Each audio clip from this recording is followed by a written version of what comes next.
In this video, I'm going to explain why you should be charging more for your products on Amazon. I'm Richard with Seller Helper, verified Amazon advertising consultant, and your pricing is probably the number one reason why you're having profit problems. But before we get into the video, I want to remind you about the BidBuddy. If you're doing your advertising on Amazon yourself using bulk operations, I have a tool that you can get for free that will help you do that a lot faster. If you don't know already, you can use Amazon's bulk operations to download all of your campaign data for all your active campaigns. Here I have all the data from these campaigns, and what I want to do is I want to change the bids. I want to optimize. And what this tool does, it's called the BidBuddy. You click on BidBuddy and you get this. All you have to do is click one of the boxes, enter the amount you want to change, click OK. Easy as that. Then you save your file, you come back to Amazon, choose your file, upload, and it's done. So if you want that tool, the link is in the description. Now let's get into the video. What you're seeing on your screen right now is 3 examples of actual products and their pricing and their costs on Amazon. And when you're thinking about your product and what to price it, there's a couple of things you need to take into account. Obviously, you have the cost or the COGS of your product, which is what you pay for it to get it to you or to Amazon. That's the initial cost of the product that you have to account for. But obviously, if you're on Amazon, you're aware that there's FBA fees and referral fees and storage fees and all those kinds of fees. And those have to be considered when you are pricing your product. Now, in this example, I'm not using your storage fees or all those other costs. We're kind of just giving you the basics here because there are 3 main costs, right? Your COGS, your FBA fee, and your referral fee. Those are going to be the biggest chunks taken out of your sale from Amazon. So if you look at the price of this first product here, it's $179.99.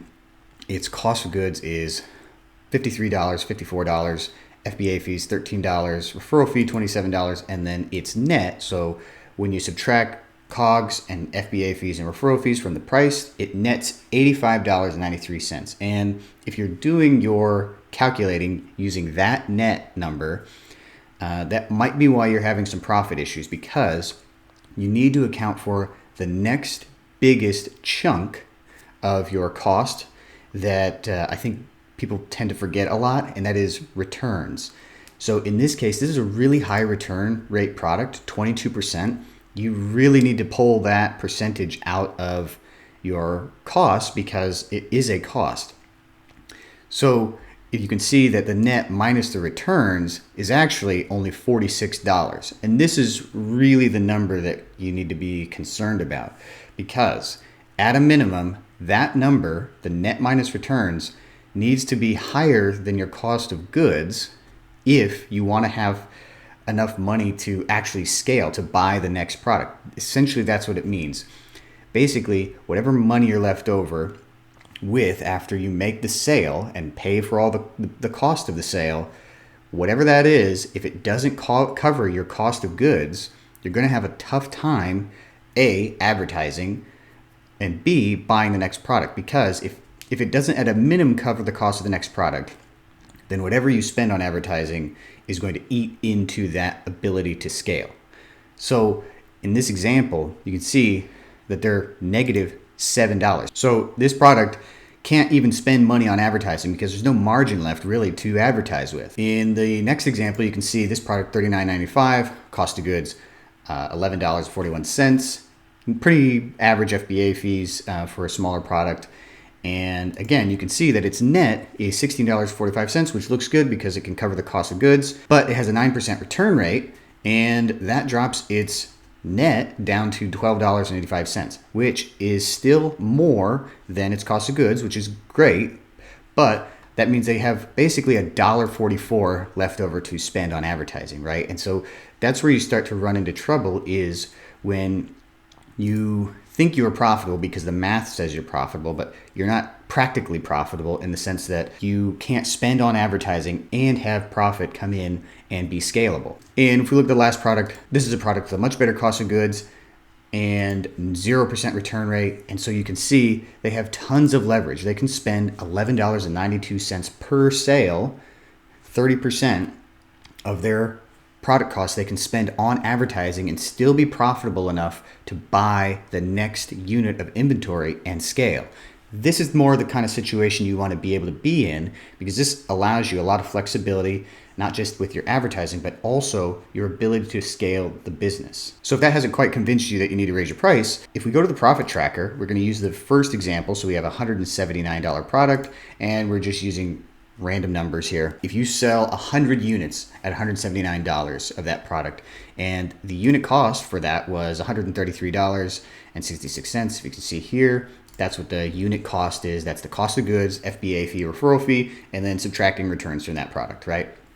So at $179, you make about $18,000 on 100 sales, and then you have $13,000 in expenses, and you profit $4,600. Now that's not including advertising or anything like that, but for the sake of this argument, that's what you're ending up with is $4,600 in profit on 100 sales. Now, if you raise the price of that same product to $199, so $20, it's about 10% of that product's price. If you raise the price 10%, even if you were to lose 20% of your sales volume, so you go from 100 sales to 80 sales by raising your price 10%, you make $16,000, so about $2,000 less. Your cost goes up because the referral fee is a 15% on your sale price, and your return percentage is also a percentage of sale price. So your cost is going to go up slightly. In this case, it's about 5%.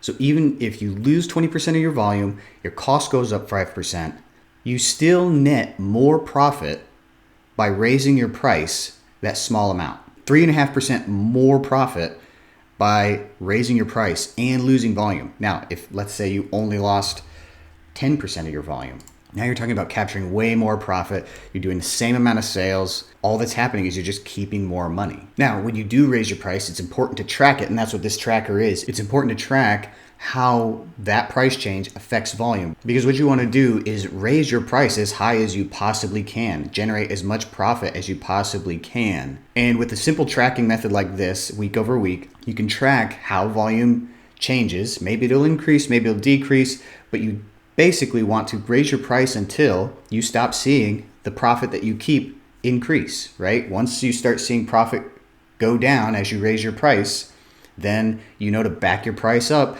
to where you are maintaining the most profit. Now, when it comes to Amazon, obviously they don't like it when you raise your price, but it's better for you to do that, especially when they increase their prices. Everything costs more now than it used to a couple of years ago, even just 6 months ago, right? They raise fees couple of times a year. So it's important that you raise your prices and keep track of how profitable your products are, and that your business is actually scalable because it's generating the kind of profit that would allow it to scale. So how do you raise your price without making Amazon angry? That's pretty simple. You just raise it a little bit at a time and track it. Small increments tend not to bother Amazon that much, and you basically are going to have to take the long-term approach to raising your price if you want to raise it, 20% or something like that. Amazon doesn't really like big changes like that unless you're priced really low or priced really high, where, a $20 change doesn't impact Amazon's algorithm that much. So increasing your price in smaller increments over a longer period of time is a way to kind of avoid Amazon getting upset with you for raising your price. And that's why you need to be able to track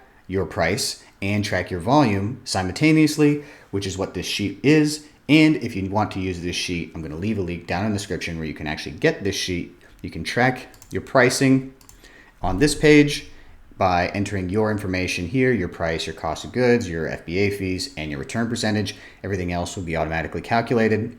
And then on this sheet, you can add your SKU, add your original unit cost, and that is going to be this number here. And so then if you raise your price, just to give you the example, you can see now it raises the unit cost. That's the number you want to put in here.